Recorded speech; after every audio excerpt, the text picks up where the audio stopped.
ಎಲ್ರಿಗೂ ನಮಸ್ಕಾರ. ಮತ್ತೊಮ್ಮೆ ನನ್ನ ಚಾನಲ್ಗೆ ಪ್ರೀತಿಯ ಸ್ವಾಗತ. ಇದು ನಮ್ಮ ಅತ್ತೆ ಮಗಳು ಮದುವೆದು ಕಂಟಿನ್ಯೂಷನ್ ವಿಡಿಯೋ ಆಗಿರುತ್ತೆ. ಇದು ಬೀಗರ ಔತಣದ ವಿಡಿಯೋ. ಬೀಗರ ಔತಣ ಇರೋದ್ರಿಂದ ಎಲ್ಲರೂ ಮೇಲ್ಕೋಟೆಗೆ ಹೋಗಿದ್ವಿ ಫ್ಯಾಮಿಲಿ ಫುಲ್.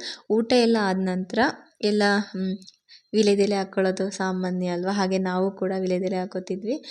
ಹಾಗೆ ಅಪ್ಪಾಜಿಗೆ ಇವರು ನಮ್ಮ ದೊಡ್ಡತ್ತೆ ಚಿಕ್ಕ ಮಗಳು ವಿಳೆದೆಲೆ ಹಾಕ್ಕೊಡ್ತಿದ್ರು. ಇವ್ರು ಈ ಕಡೆ ಇರೋದು ಅವರ ಹಸ್ಬೆಂಡು. ತುಂಬ ಅಂದರೆ ತುಂಬಾ ಎಂಜಾಯ್ ಮಾಡಿದ್ವಿ. ನನಗಂತೂ ತುಂಬ ಖುಷಿಯಾಯಿತು ಮೇಲ್ಕೋಟೆಗೆ ಹೋಗಿದ್ದು.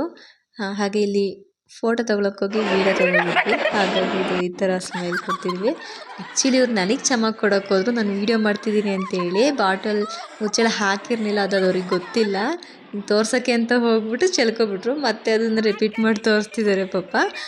ಇವರು ನಮ್ಮ ಅತ್ತೆ ಮಕ್ಕಳು. ಇವರು 4 ಜನ ಹೆಣ್ಮಕ್ಳು ನಮ್ಮ ಥರನೇ. ಅದನ್ನೇ ಅಪ್ಪಾಜಿ ನಾನು ಅದೇ ಥರ ಮಾಡ್ತೀನಿ ಅಂತೇಳಿ ನಂಗೊಂದು ಬಾಟಲ್ ಕೊಡಿ ಅಂತೇಳಿ ಇದು ಮಾಡ್ತಿದ್ದಾರೆ. ಇಷ್ಟೊಂದು ಕ್ಯೂಟಾಗಿ ನಗಾಡ್ತೀನಿ ಅಂತೇಳಿ ಯಾರು ಆಡ್ಕೊಬಿಡಿ. ಆ್ಯಕ್ಚುಲಿ ಅದೆಲ್ಲ ನಮ್ಮದು ರಿಯಲ್ ಸ್ಮೈಲ್. ಫೋಟೋ ವೀಡಿಯೋಗೆಲ್ಲ ಸ್ಟೈಲಾಗಿ ಸ್ಮೈಲ್ ಕೊಡ್ತಾರಲ್ಲ, ಆ ಥರ ಎಲ್ಲ ಕೊಡೋಕ್ಕೆ ಬರೋಲ್ಲ. ನಮ್ದು ಆ್ಯಕ್ಚುಲಾಗಿ ಏನಿದೆ ಅದೇ ಥರ ನಾನು ಇರೋದು. ಹಾಗೆ ಎಲ್ಲರೂ ಕೂಡ ಅಪ್ಪಾಜಿ ಅವರ ಅಪ್ಪಾಜಿಗೆ ಅವರೆಲ್ಲ ಅಕ್ಕನ ಮಕ್ಕಳಾಗ್ತಾರೆ. ಎಲ್ಲರೂ ಬನ್ನಿ ಅಂತೇಳಿ ಎಲ್ಲರ ಹತ್ರನೂ ಈ ಥರ ಫೋಟೋ ತೆಗಿ ಅಂತೇಳಿ ಈ ಥರ ಮಾಡ್ತಿದ್ರು. ಅಪ್ಪಾಜಿ ಫ್ಯಾಮಿಲಿ ಜೊತೆ ಇದ್ದಾಗ ತುಂಬ ಅಂದರೆ ತುಂಬ ಎಂಜಾಯ್ ಮಾಡ್ತಾರೆ. ಎಲ್ಲರೂ ಕಾಲು ಎಳ್ಕೊಂಡು ಎಲ್ಲರ ಜೊತೆನೂ ಖುಷಿಯಾಗಿರ್ತಾರೆ. ಬಟ್ ಅಪ್ಪಾಜಿ ಒಬ್ಬರೇ ಇದ್ದಾಗ ತುಂಬ ಫೀಲ್ ಮಾಡ್ತಾರೆ. ಮನೇಲಿ ಯಾರೂ ಇರಲ್ವಲ್ಲ, ಹಾಗಾಗಿ 4 ಜನನೂ ಹೆಣ್ಮಕ್ಳಾಗಿರೋದ್ರಿಂದ ಎಲ್ಲ ಹೊರಗಡೆ ಮದುವೆಯಾಗಿದ್ದೀವಿ. ಹಾಗಾಗಿ ಮನೇಲಿ ಯಾರು ಇರಲ್ವ, ತುಂಬ ನೋವು ಅನುಭವಿಸ್ತಾರೆ. ಬಟ್ ಫ್ಯಾಮಿಲಿ ಜೊತೆ ಎಲ್ಲ ಸೇರಿದಾಗ ಎಲ್ಲರನ್ನೂ ನಗಿಸ್ಕೊಂಡು ತುಂಬ ಎಂಜಾಯ್ ಮಾಡ್ತಾರೆ. ಬಟ್ ಒಬ್ಬೊಬ್ಬರೇ ಇದ್ದಾಗ ತುಂಬ ಫೀಲ್ ಮಾಡ್ತಾರೆ. ಅಂದರೆ ಯಾವ ಥರ ಅಂದರೆ ಅವ್ರ ನೋವನ್ನ ಯಾರ ಹತ್ರನೂ ಹೇಳ್ಕೊಳಕ್ಕೆ ಇಷ್ಟಪಡಲ್ಲ. ಎಲ್ರಿಗೂ ಖುಷಿನೇ ಕೊಡಬೇಕು ಅಂತೇಳಿ ಬಯಸೋ ಜೀವ ನನ್ನ ಅಪ್ಪ. ಎಲ್ಲರ ಜೊತೆನೂ ಅಷ್ಟೇ, ಯಾವುದೇ ಫಂಕ್ಷನ್ ಆಗಲಿ ತುಂಬ ಜಾಲಿಯಾಗಿ ಎಲ್ಲರೂ ನಗಾಡಿಸ್ಕೊಂಡಿರ್ತಾರೆ. ನಮ್ಮ ಜೊತೆನೂ ಅಷ್ಟೇ. ನಮ್ಮ ಅಪ್ಪ ಅಂತಲೇ ಅನ್ಸಲ್ಲ ನಮಗೆ, ಅಷ್ಟು ಫ್ರೆಂಡ್ಲಿಯಾಗಿರ್ತಾರೆ ನಮ್ಮ ಅಪ್ಪ.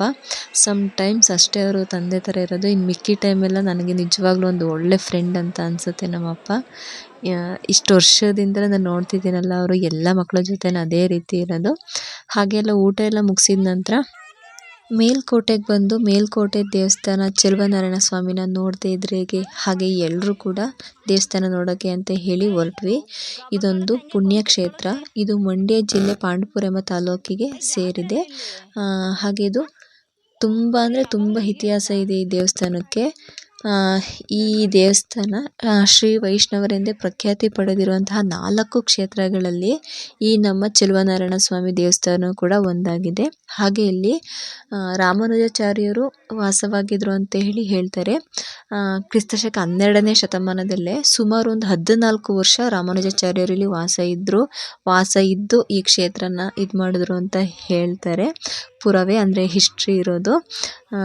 ಯಾರ್ಯಾರೆಲ್ಲ ಈ ಮೇಲ್ಕೋಟೆಯಲ್ಲಿದ್ದೀರಾ, ಯಾರಾದರೂ ನನ್ನ ವೀಡಿಯೋಸ್ಗಳನ್ನ ನೋಡ್ತಿದ್ರೆ ಪ್ಲೀಸ್ ಕಾಮೆಂಟ್ ಮಾಡಿ.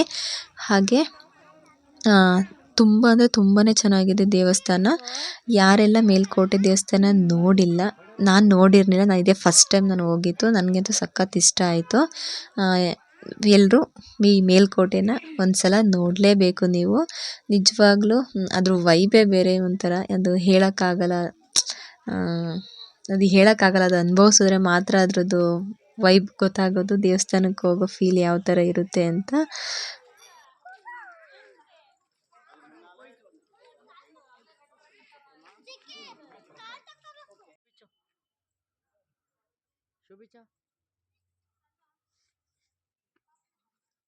ಸಣ್ಣ ಮಗು ಲಾಲಿಪಾಪ್ ತಿನ್ಕ ಬತ್ತೈತೆ.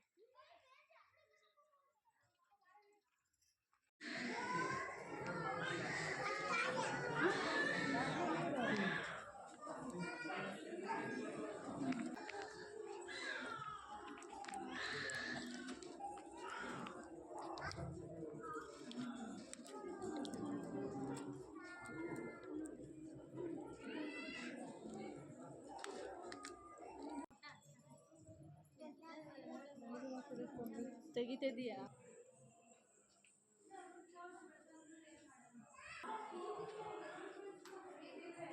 ನಾನು ತುಂಬ ನಂಬುವಂಥ, ನನಗೆ ತುಂಬ ಫೇವ್ರೇಟ್ ಆದಂತಹ ದೇವರಿದು.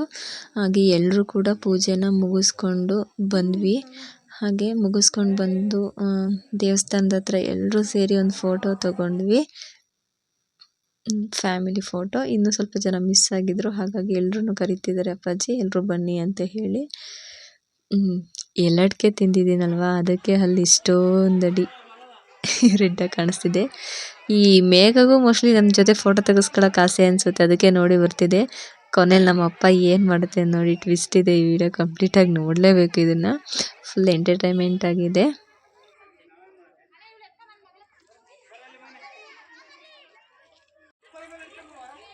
ಹೇಳಿದ್ನಲ್ಲ ಟ್ವಿಸ್ಟ್ ಇದೆ ಅಂತ, ಇದೇನೆ ಟ್ವಿಸ್ಟು. ಅಪ್ಪಾಜಿಯ ಕುರಿನ ನೋಡಿಬಿಟ್ಟು ಫೋಟೋಗೆ ಇದು ಮಾಡಿದ್ರು. ಮತ್ತು ಮೇಲ್ಕೋಟೆಲಿ ಏನಂದರೆ ನೋಡಿದ್ರು ಬರೀ ಕೋತಿಗಳು, ಈ ಮೇಕೆಗಳು ಇದೇ ಇದ್ವು. ನನಗೆ ಯಾವ ಕಡೆ ಬಂದಿದ್ದೀನಿ, ಏನಿದು ವಿಚಿತ್ರ ಅಂತ ಅನ್ನಿಸ್ತು. ನಾರ್ಮಲಾಗಿ ಮೇಕೆಗಳು, ಕೋತಿಗಳು ಯಾವ ಥರ ಓಡಾಡ್ಕೊಂಡಿದ್ದು ಅದೇ ಥರ ಅಷ್ಟೊಂದು ಮೇಕೆಗಳು ಓಡಾಡ್ಕೊಂಡು ಇದ್ದು, ಅದು ಸ್ವಲ್ಪ ನನಗೆ ಆಶ್ಚರ್ಯಚಕಿತ ಅಂತ ಅನ್ನಿಸ್ತು. ಹಾಗೆ ಯಾವುದೋ ಒಂದು ಮೇಲ್ಕೋಟೆಯಲ್ಲೇ ಒಂದು ರಾಯಗೋಪುರ ಅಂತ ಇದೆಯಲ್ಲ, ಅದನ್ನು ನೋಡೋಕ್ಕೆ ಅಂತ ಹೇಳಿ ಎಲ್ಲ ಹೊರಟ್ವಿ. ಹಾಗೆ ಇದು ಕೊಳ, ಅದು ರಾಯಗೋಪುರ ಮಾತ್ರ ಮಸ್ತ್ ವ್ಯೂ ಇದೆ, ಸಕ್ಕತ್ತಾಗಿದೆ. ನಮಗಂತೂ ಸಖತ್ ಇಷ್ಟ ಆಯಿತು ರಾಯಗೋಪುರ. ನೋಡಿ ಕಂಪ್ಲೀಟ್ ವಿಡಿಯೋ ನೀವು ನೋಡಲೇಬೇಕು. ಎಲ್ಲರೂ ಕೂಡ ತುಂಬ ಇಷ್ಟಪಟ್ಟು ವಿಡಿಯೋ ಮಾಡಲೇಬೇಕು ಅಂತೇಳಿ ಮಾಡಿರೋಂತಹ ವಿಡಿಯೋ ಇದು. ಸ್ವಲ್ಪ ದೂರ ನಡಿಬೇಕಿತ್ತು, ಸ್ಟೆಪ್ಸ್ ಎಲ್ಲ ಇದ್ದು ಅದನ್ನೆಲ್ಲ ಹತ್ಕೊಂಡು ಹೋದ್ವಿ ರಾಯಗೋಪುರ ನೋಡೋಕ್ಕೆ.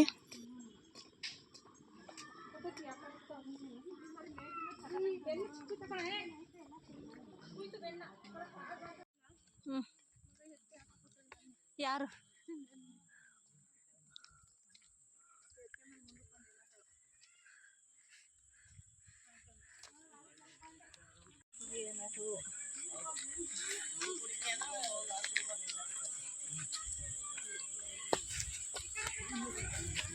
ಒಳಗಡೆ ಬಂದು ಚೆನ್ನಾಗಿ ಒಳಗಡೆ ಫೋಟೋನೇ ತೆಗ್ದಿರುವಂತ ತೆಗಿಯೋಕೊಂಡವಲ್ಲ.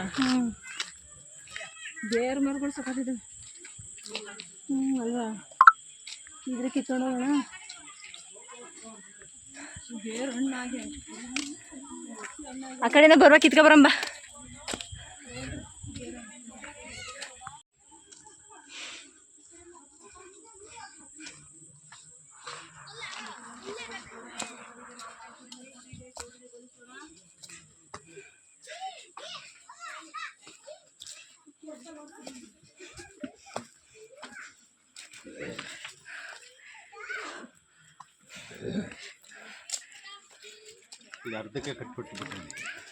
ಇದನ್ನ ಅರ್ಧ ಕಟ್ಟಿರೋದ. ಆ್ಯಕ್ಚುಲಿ ನಾನು ಮನೆಗೆ ಬಂದಮೇಲೆ ಒಂದು ಸ್ವಲ್ಪ ಇದ್ರ ಬಗ್ಗೆ ಸರ್ಚ್ ಮಾಡಿದೆ. ಆದರೆ ಇದ್ರ ಬಗ್ಗೆ ಗೊತ್ತಾಗಿತ್ತು ಏನಂತ ಹೇಳಿದ್ರೆ, ಇದು ಹೊಯ್ಸಳರು ರಾಜನಾದ ವಿಷ್ಣುವರ್ಧನ ಶಿಲ್ಪಿ ಹೇಳ್ತಾನಂತೆ ಈ ರಾಜಗೋಪುರನ ಕಟ್ಟೋಕೆ. ಆದರೆ ಒಂದು ಕಂಡೀಷನ್ ಆಗ್ತಾನಂತೆ, ಏನಂತಂದರೆ ಕೋಳಿ ಕೂಗೋದ್ರೊಳಗಡೆ ಈ ರಾಯಗೋಪುರನ ಕಟ್ಟಿ ಮುಗಿಸ್ಬೇಕು ಅಂತ ಹೇಳಿ. ಶಿಲ್ಪಿಗಳು ಎಲ್ಲರೂ ಕೂಡ ರಾಯಗೋಪುರನ ಕಟ್ಟೋಕೆ ಶುರು ಮಾಡ್ತಾರಂತೆ. ಬಟ್ ಏನಂದರೆ ಕೋಳಿ ಕೂಗ್ಬಿಡುತ್ತಂತೆ ಅವ್ರು ಕಟ್ಟೋಕ್ಕಿಂತ ಮುಂಚೆನೇ, ಹಾಗಾಗಿ ಶಿಲ್ಪಿಗಳು ಅರ್ಧಕ್ಕೆ ಸ್ಟಾಪ್ ಮಾಡ್ತಾರಂತೆ. ಏನು ಕೋಳಿ ಬೆಳಗ್ಗೆ ಅಷ್ಟರೊಳಗಡೆ ಕಟ್ಟಿರೋಂತಹ ಇದು ರಾಯಗೋಪುರ. ಅದಕ್ಕೆ ಅದು ಈಗಲೂ ಕೂಡ ಇನ್ಕಂಪ್ಲೀಟ್ ಆಗಿದೆ, ಕಂಪ್ಲೀಟ್ ಆಗಿಲ್ಲ. ಎಷ್ಟು ಇತಿಹಾಸ ಇದೆ ಅಂದರೆ ನಿಜವಾಗ್ಲೂ ಇದ್ರಗಳದ್ದು ಪುರಾವೆಗಳು ಸಿಕ್ಕಿಲ್ಲ ಅಂದರೆ ಇದ್ರ ಬಗ್ಗೆ ನಮ್ಗೆ ಏನೂ ಗೊತ್ತಾಗ್ತಿರ್ಲಿಲ್ಲ. ನಿಜವಾಗ್ಲೂ ನಾವಂತೂ ಭಾರತ ದೇಶದಲ್ಲಿ ಹುಟ್ಟಿರೋದು, ಹಾಗೆ ಕರ್ನಾಟಕದಲ್ಲಿರೋದಂತೂ ನಮ್ಮ ಪುಣ್ಯನೇ ಅಂತ ಅಂದ್ಕೋತೀನಿ ನಾನು. ಅಷ್ಟು ಶಿಲ್ಪಕಲೆಗಳಾಗಲಿ ಪ್ರತಿಯೊಂದು ಕೂಡ ಅಷ್ಟು ಸುಂದರವಾಗಿದೆ. ನಮ್ಮ ಹಾಸನ ಅಂತೂ ಮೇಯ್ನು ಶಿಲ್ಪಕಲೆಗಳ ತವರೂರು, ಸೌಂದರ್ಯ ನಾಡು, ಭತ್ತದ ನಾಡು. ಅಷ್ಟು ಹೆಸರು ಪಡ್ಕೊಳ್ಳೋಕ್ಕೆ ನಿಜವಾಗ್ಲೂ ಇದು ಆಗಿನ ಕಾಲದವ್ರದ್ದೆಲ್ಲ ತುಂಬ ಶ್ರಮ ಇದೆ ಅಂತೇಳಿ ನಾನು ಭಾವಿಸ್ತೀನಿ. ಆದರೂ ಇಂಥ ಜಾಗದಲ್ಲೂ ಕೂಡ ಬಾಟಲ್ಗಳು ಅದು ಇದು ಎಲ್ಲ ಎಸ್ತು ಇಲ್ಲೂ ಕೂಡ ಗಲೀಜು ಮಾಡಿದ್ದಾರೆ. ನಮ್ಮ ಜನಗಳಿಗೆ ಏನು ಹೇಳಬೇಕು ಅಂತ ಗೊತ್ತಾಗಲ್ಲ. ಇದೇ ಏನಾದ್ರು ಬೇರೆ ದೇಶಗಳಲ್ಲಿ ಇದ್ದಿದ್ರೆ ಇದು ನಿಜವಾಗ್ಲೂ ಅಷ್ಟು ಚೆನ್ನಾಗಿ ಇಟ್ಕೊಂಡಿರೋರು. ನಮ್ಮ ದೇಶದಲ್ಲಿ ಏನಾಗ್ತಿದೆಯೋ ಏನೋ ಗೊತ್ತಿಲ್ಲ, ಅದು ನಮ್ಮ ಕರ್ನಾಟಕದಲ್ಲಿ ದೇಶ ಅನ್ನೋಕ್ಕಿಂತ ಫಸ್ಟು ರಾಜ್ಯ ಅಲ್ವಾ, ಆಮೇಲೆ ಜಿಲ್ಲೆ ಅಲ್ವಾ, ಹಾಗಾಗಿ ನಮ್ಮ ಜನಗಳೇ ಹಾಗೆ ಅಂತ ಅನಿಸುತ್ತೆ. ಇಲ್ದಿರೋದನ್ನ ನೋಡ್ಬಿಟ್ಟು ಅದಾಗಿದೆ ಇದಾಗಿದೆ ಅದಾಗಿರಬೇಕಿತ್ತು ಹಂಗಿರ್ಬೇಕು ಹಿಂಗಿರಬೇಕಿತ್ತು ಅನ್ನೋದಕ್ಕಿಂತ ಫಸ್ಟ್ ನಮ್ಮದನ್ನು ನೋಡಿಕೊಂಡು ಅದನ್ನು ನಾವು ಹೇಗೆ ಕಾಪಾಡಬೇಕು ಅನ್ನೋದನ್ನು ನೋಡ್ಕೊಂಡಿದ್ರೆ ಎಲ್ಲವೂ ಚೆನ್ನಾಗಿರುತ್ತೆ ಅಂತ ನಾನು ಭಾವಿಸ್ತೀನಿ. ನಿಜವಾಗ್ಲೂ ತುಂಬ ಬ್ಯೂಟಿಫುಲ್ ಆಗಿತ್ತು ರಾಯಗೋಪುರ. ಹಾಗೆ ಈ ಮೇಲ್ಕೋಟೆ ಈ ರಾಯಗೋಪುರದಲ್ಲಿ ತುಂಬಾ ಪ್ರೀ ವೆಡ್ಡಿಂಗ್ ಶೂಟ್ ನಡೀತಾ ಇತ್ತು. ಆ್ಯಕ್ಚುಲಿ ನಾವು ಹೋದಾಗ ಒಂದು 3 ಪೇರೇನೋ ಫೋಟೋಶೂಟ್ ಮಾಡ್ತಿದ್ರು. ಅವ್ರಿಗೆ ಸ್ವಲ್ಪ ನಾವು ಬಂದಿತ್ತು ಇರ್ಸು ಮುರ್ಸು ಡಿಸ್ಟರ್ಬ್ ಆಯಿತು. ಬಟ್ ನಾವು ನೋಡಬೇಕಿತ್ತಲ್ಲ, ಹಾಗಾಗಿ ಹೋಗಿ ನೋಡಿದ್ವಿ. ಮಾತ್ರ ವ್ಯೂ ಸಖತ್ತಾಗಿತ್ತು. ನನಗಂತೂ ತುಂಬ ಇಷ್ಟ ಆಯಿತು, ಎಂಜಾಯ್ ಮಾಡಿದೆ. ಸಖತ್ ಖುಷಿ ಆಯಿತು ಈ ರಾಯಗೋಪುರನ ನೋಡಿ. ನಾನು ಈ ವಿಡಿಯೋದಲ್ಲಿ ಆಗಲೇ ಒಂದು ಬೆಟ್ಟ ತೋರಿಸಿದ್ನಲ್ಲ, ಮೇನ್ ಅದೇನೆ ಈ ಚೆಲುವನಾರಾಯಣ ಸ್ವಾಮಿ ಬೆಟ್ಟ. ಮೇನ್ ನಾವು ಹೋಗ್ಬೇಕಾಗಿರೋ ದೇವಸ್ಥಾನನೇ ಅದು, ಆದರೆ ಅಲ್ಲಿಗೆ ಹೋಗೋಕ್ಕಾಗಲಿಲ್ಲ. ಇಲ್ಲಿ ಕೆಳಗಡೆ ಇರೋಂತಹ ದೇವಸ್ಥಾನನೇ ನೋಡ್ಕೊಂಡು ಬಂದ್ವಿ. ಓಕೆ, ಇವತ್ತಿನ ವಿಡಿಯೋ ಇಲ್ಲಿಗೆ ಎಂಡ್ ಮಾಡ್ತೀನಿ. ಈ ವಿಡಿಯೋ ಮತ್ತೆ ಕಂಟಿನ್ಯೂ ಆಗುತ್ತೆ. ನನ್ನ ವೀಡಿಯೋಸ್ಗಳು ಇಷ್ಟ ಆಗ್ತಿದ್ರೆ ಪ್ಲೀಸ್ ಎಲ್ಲ ಸಬ್ಸ್ಕ್ರೈಬ್ ಮಾಡ್ಕೊಳ್ಳಿ. ನಿಮ್ಮ ಫ್ರೆಂಡ್ಸ್ ಆ್ಯಂಡ್ ಫ್ಯಾಮಿಲಿಗೆ ಶೇರ್ ಮಾಡಿ. ಹೀಗೆ ಸಪೋರ್ಟ್ ಮಾಡ್ತೀರಿ. Thank you.